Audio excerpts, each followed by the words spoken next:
Now for a review of what's making the headlines in the papers this morning, let's bring in Arise analyst Dr. Constance Ikwoku. Good morning, Dr. Constance, on the 1st of the month. Yeah, good morning, Yolanda. Good morning, Benga. Yes, it's the 1st of the month. So this year is gone. Completely gone. Unbelievable. It flew so fast. That's right. You know. Without missing the dirty December. We knew Benga would be There's on that a groovy one. December, right? That's Abuja, right, for Abuja. For those who want to stay back in Abuja. All right, let's look at the headlines that are shaping the agenda for you today. Let's kick off with this day newspaper. In general, major themes dominating the headlines are reports of insecurity. As a church attack in Kogi State, a worship center, with the abductions of a pastor, his wife, and worshippers.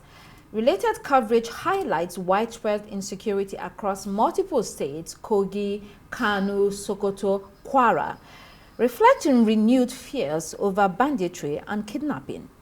But this day has gone with two top economic stories that affect both domestic supply of petrol and revenue for the government. First, Dangote Refinery is revealing that it can supply 1.5 billion liters of petrol monthly to the Nigerian market during this festive season of December and January.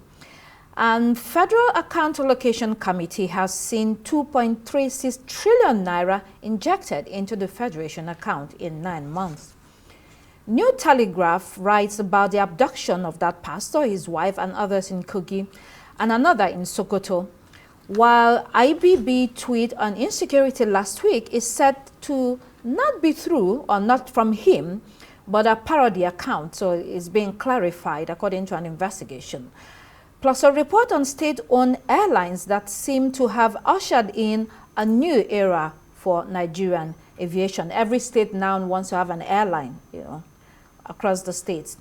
Daily Independent this morning focuses on liquidity crisis and the fears of investors. It also quotes the presidency as saying that international mercenaries will not be invited to help fight insecurity in the country, while NNPC is said to have remitted 11.15 trillion naira to the government in 9 months. And the ADC, African Democratic Congress, here is warning against the ambassadorial nomination of former INEC chairman, Professor Yakubu. Leadership newspaper highlights a tax issue as Mr. Taiwo Oyodele clarifies that tax ID numbers are not required for strictly personal bank accounts. With the upcoming rollout from January 1 of the 2025 Nigeria Tax Act, there are warnings that the new tax regime could trigger capital flight. Another headline in that paper notes that the legal expert Olisa Agbakoba claims that there is a potential of 70 trillion naira in unexploited revenue for the government in the marine and blue economy. It's calling on relevant ministries or agencies to implement frameworks to harness this. Finally, the presidency is saying it won't outsource Nigeria's security. This is in response to former President Olusegun Obasanjo challenging the government on insecurity. Moving on to the Punch, which leads with NNPC's outstanding 8 trillion naira debt. As state assemblies move to debate state police, been having that discussion for a while. Also, the federal government and ASU are to enter into talks over 40% pay rise. And former governor of Rivers State, Rotimi Amechi, declaring that he won't settle for the position of vice presidency in 2027. Excuse me. Abuja Inquirer this morning reports that former Vice President Atiku Abubakar has questioned why the FG, federal government, has spent 17.5 trillion naira on pipeline security. We saw that report last week by the NNPCL. This was reported, yes, in the papers about that expenditure, which some call bogus, and some have also called for forensic audit on that. Daily Sun takes us back to the Abacha loot, reporting that the EFCC has seized the passport of former Attorney General Malami in connection with a $490 million probe. The Southeast has reportedly settled for a Nyoma state in the ongoing push for a new state for the region. And as the holiday season approaches, the demand for cash is high amid fears of network glitch. Overall, the prominence of banditry, kidnappings, and attacks show that security remains a top public concern. The tension around the 2025 Tax Act reflects a broader dilemma: how to balance revenue generation with creating a conducive environment for investment and growth. The controversy over ambassadorial and political appointments suggests governance and institutional credibility are under scrutiny. The call by Agbakoba for unlocking potential revenue reveals that fiscal and structural reforms are actively being debated. Now, let's move to the international headlines. We can pull up the iNewspaper. So, Chancellor of the Exchequer, Rachel Reeves in the UK, and the budget deficit row. Most papers focus on claims that the minister overstated the deficit ahead of this week's budget, with accusations that the government misrepresented the public finances to justify major tax rises. Some tabloids are calling for Reeves to resign, citing a petition and pressure from opposition voices. The controversy centers on a letter from the official forecast body showing a small surplus, undermining earlier claims of a fiscal black hole. But the government and the Prime Minister are defending the budget, saying the tax rises and fiscal tightening are necessary for long-term stability and headroom. Let's go to Times newspaper. Times and the Daily Express. You see Reeves is pushing back news that she lied.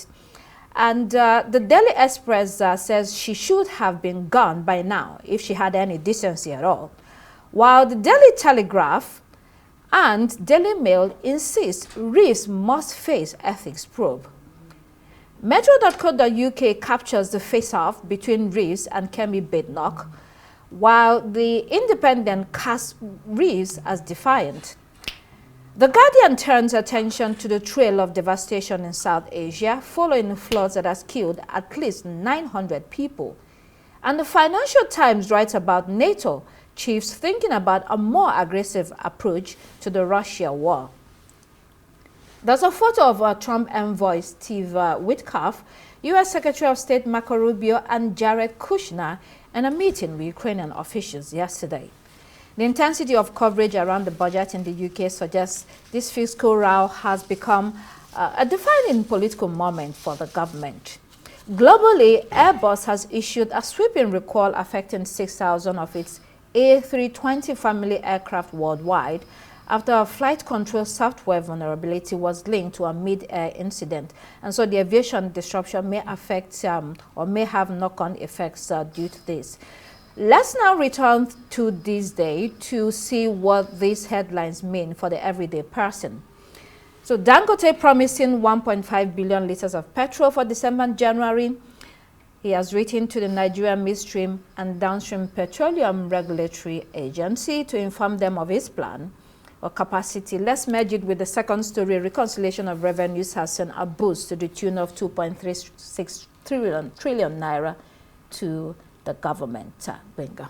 Yeah, I think first we need to salute the foresight and the proactive approach of Dangote Refinery in envisaging that there will be increase in production in petrol consumption in December period, which usually results in fuel scarcity in some previous years. But now we have a situation where there is a proactive and preemptive approach to that. When we also look at the reconciliation going on, I think it lacks that comprehensive approach in having a clear paperwork where we would know where the NNPC stands. Yet while it has denied the $42 billion misappropriation in its work, there's a need for forensic evidence in that. And let's forget that the Senate has rejected the NNPC's explanation of the 200 trillion naira which was missing in its audit reports. So with all this, it leaves a very disturbing trend that the major mark of the nation's revenue base is having this kind of distorted flow in its presentation of account blueprints. And we also look at the issue of what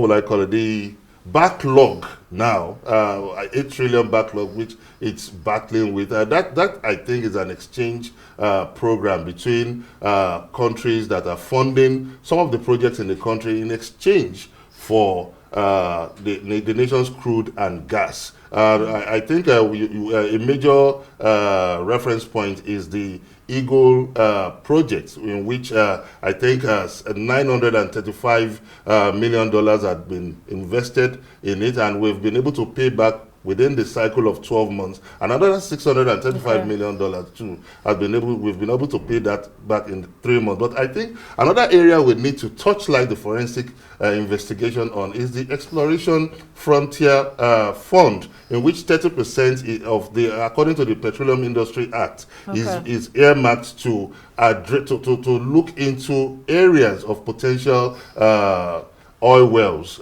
So we need to, the NNPC need to come out clear on how it's been, it has expended the resources so far on this area, because those are the areas in which they make quick submission, and before we know it, we pass it into another budgetary cycle. So we need to investigate many of these areas that are a bit esoteric to gather public trust.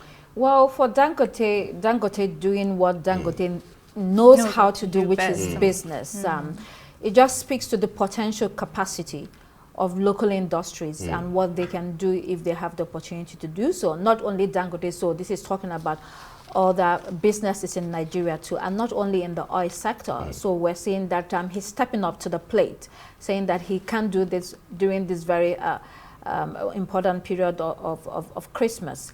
But also concerning the FAC revenue that is being injected into the Federation account, we know that the deficit for the 2025 budget is over 13 trillion naira. So there is no indication that this covers the deficit. We know that the financing of the deficit will be from borrowing, both locally and internationally. So that's something to watch. Yes, the country needs every revenue that it can get, at a time like this. However, there's still borrowing going on. Let's move on to New Telegraph newspaper. New abductions in church in Kogi State, pastor wife and a bride, and a bridesmaid's abduction in Sokoto as well. And the presidency responding to former President Obasanjo's criticisms, saying it will not outsource Nigeria's security to outsiders. Any thought, any of you? Absolutely. It's very unfortunate that we are seeing more abductions going on. Several worshippers have yet again been abducted in Kogi State, and unfortunately the exact number of people that are missing is currently unknown. I think in the report that we took earlier, it was said that Arise News managed to gather information that a large number of bandits were behind the attack, which was pretty obvious that that is what had been going on in the state. But at the same time and in the same breath, we also need to acknowledge that 7 kidnapped victims were actually rescued in Kano. So we keep seeing this push and pull, just as we've been seeing last week. We are seeing more abductions, more attacks, but we're also seeing, the army also trying to take decisive action against these bandits. Part of the conversation that we've been having lately is about how, the army has been complaining. We've been hearing reports of not enough ammunition to fight off these bandits.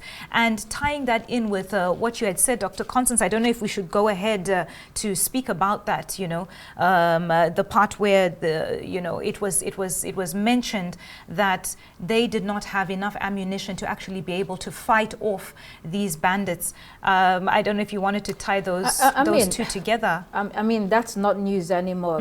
We have challenges, across the country in terms of insecurity. The president has has, taken a raft of measures recently to see that he steps up to the plate, although he's still being criticized. For instance, former President Olusegun Obasanjo, in the second leg of that story, joined the fray last week when he heavily criticized the government for failing to protect Nigerians. That's right. And swiftly, the government has responded to him. Presidential advisor Sunday Dare has literally told him off, if I may use that word, and also said that previous leaders did not root out terrorism, and that's why we are where we are today. That's why the country is currently mired in a terrible state of insecurity, whether it's terrorism, banditry, and the rest of them. And he, flatly said that the country will not invite mercenaries. They have to take charge. Yes, the country, every country should take charge of its security. But what Obasanjo was saying is that if you require help, if you need help, don't be ashamed to ask for help. Every country in the world also does that. In light of what is currently going on, you're just talking about the army saying they do not have enough ammunition. Right. And what the crisis that Nigeria is facing is not local. It has regional dimension, and it has continental dimension, it has international dimension. Sure, there is nothing wrong in asking for help.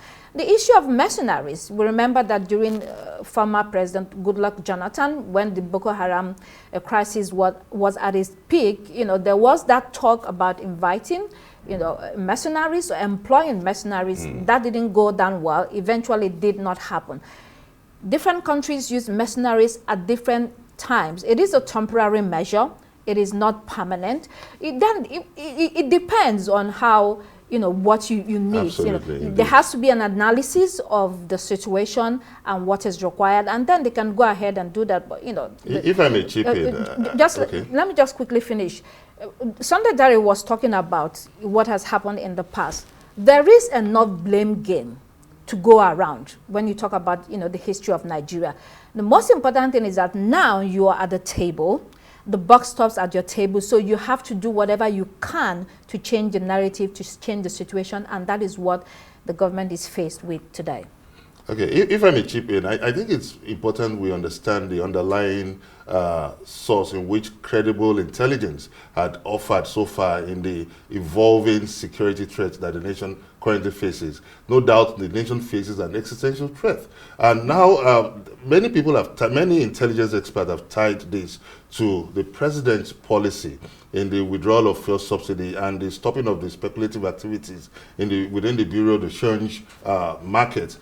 Because there's the credible intelligence that has tied the funding of these terrorists to the activities of the Bureau de Change market. Now, with the curbing of these activities now, they are now more in desperate need of fund. And another clue is the fact that now they are saying that the government is taking a radical approach to addressing this issue. So there is a need for them to come out as much as possible, as fast as possible, to cash out in this process. So thinking about the call for outsourcing or the whole narrative about the need for international partnership would eventually boil down on the need to outsource the country's military structure. You mentioned the fact that this came up during the time of President Jonathan, but it didn't go down well. But I think that the security threat during the time of Obasanjo has really evolved, has really changed, and there is a need to adopt a different approach to this. And so if we really need to call on South Africa or some countries that has advanced military strength, I think there's no shame in it. So yeah, the word is not outsourcing. As long as you're not abdicating your responsibility, Absolutely. That's right. your primary responsibility. Let's move to Daily Independent. Former INEC chair on ambassadorial list sends worrying signal, according to the African Democratic Congress. We know that throughout the weekend there was that talk about the president's ambassadorial list, 32 more lists apart from the 3 that were nominated earlier in the week. So in that list you have Professor Mahmoud Yakubu, you have Reno Amakri, Femi Fani-Kayode, former First Ladies of Ekiti and Oyo, former governors of Enugu and Abia State, even Neya Kalu, who is Oji Carlo's daughter, and the publisher of the Sun newspaper, made the list, and a host of others.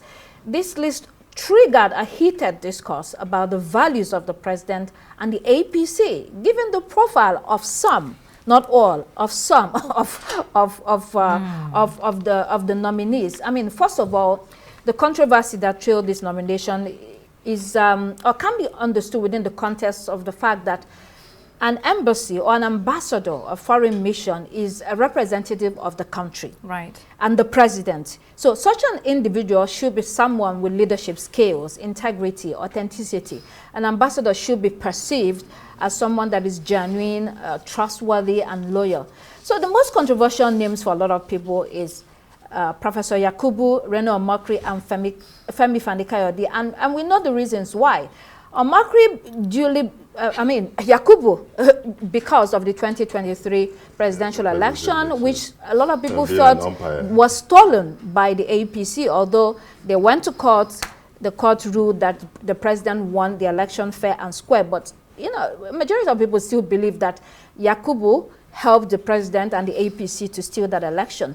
And then when it comes to Reno Omokri, he's seen as a rabble-rouser with a questionable character, changing his views and opinions as the day goes by to suit his political interests. So critics says his record exposes him as someone that lacks the honesty and, you know, reliability that is needed for such a crucial position. As for Femi Fani-Kayode, he's largely viewed as somewhat of a loose cannon. And in the past, we've seen political parties use him as an attack dog in the contest of party politics, which he does very well, but, you know, does he have the temperament for such a sensitive position? Okay, when you look at this, I'll beg you to allow me explain the role of the role of the foreign missions, which in most cases, when they are in the absence, because first and foremost we need to thank the president, because we started this advocacy that the president must appoint an ambassador. And here are the reasons. When there are absence of ambassadors now, we have someone that plays the role of the chargé d'affaires. And this chargé d'affaires is not appointed by the president and is giving accreditation to the country of deployment foreign minister as in terms of accreditation. So even the president the president of that home country does not even recognize him. So now the president has taken the right step in the right direction, appointing ministers. But I think that the surfacing of Reno Omokri and some figures in this list has really created more red herring and distraction to some other fundamental issues in this list. And that's the need to have career foreign officers. Because in the foreign ministry, the goal of every foreign officer is to become an ambassador. And that is why they have undergone several trainings. And when you see Nigeria's career diplomats talk, you will know that this person has really honed his skills over years. They have won several multilateral debates. And now, the president, according to Section 171, has that power to appoint ambassadors, head of commissioners, and principal representatives to represent the government at any level. There's no doubt in it. So if we are complaining about Mahmoud Yakubu, I think the more important thing that we should focus on is to reshape the electoral landscape by having a review of the electoral draft bill to address some of this, because if we have a constitution that still empowers the president to drive all these things, then it will mean that we are begging the question, and that's just the fallacy of petito principi. Yolanda, did you have something to say on this topic? It's okay. Yes, we can move on for the sake of time. Okay. I mean, it's all right. It is. I mean, what's happening is not shocking because the president is a president that leans towards a political patronage and party politics. Much, you know, when you look at his ministerial list, everyone was waiting for ministerial list, and when it came out, a lot of people were disappointed. So this is not shocking at all. That's right. So let's move to the international headlines. We have here we have Benjamin Netanyahu, the Israeli Prime Minister, asking for pardon, corruption trial, and Pope in Beirut, Lebanon. Well, I think this was a very shocking headline for me, for Netanyahu. Really? Yes, Why? I was very shocked to see him humble himself and actually ask for a presidential pardon. Now, what we know is that the charges are on corruption and the trial is currently ongoing. Netanyahu is the only sitting PM in Israeli history to stand trial after being charged with fraud. Now, Netanyahu has actually rejected all the allegations and described this as a witch hunt.